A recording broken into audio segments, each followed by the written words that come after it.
ഓം ശ്രീ ഗുരുഭ്യോ നമ. അമ്മയുടെ അമേരിക്കൻ സന്ദർശന വേള.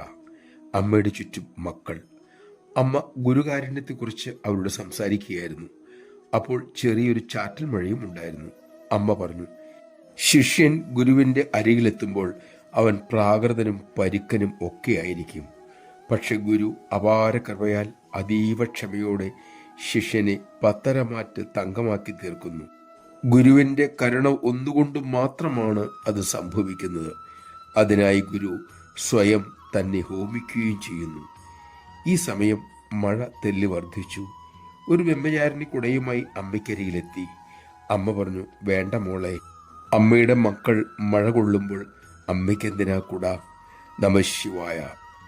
മക്കൾക്കായി മാത്രം ജീവിക്കുന്ന ഒരമ്മയുടെ മക്കളാണ് നമ്മൾ. നമുക്കത് മറക്കാതിരിക്കാം.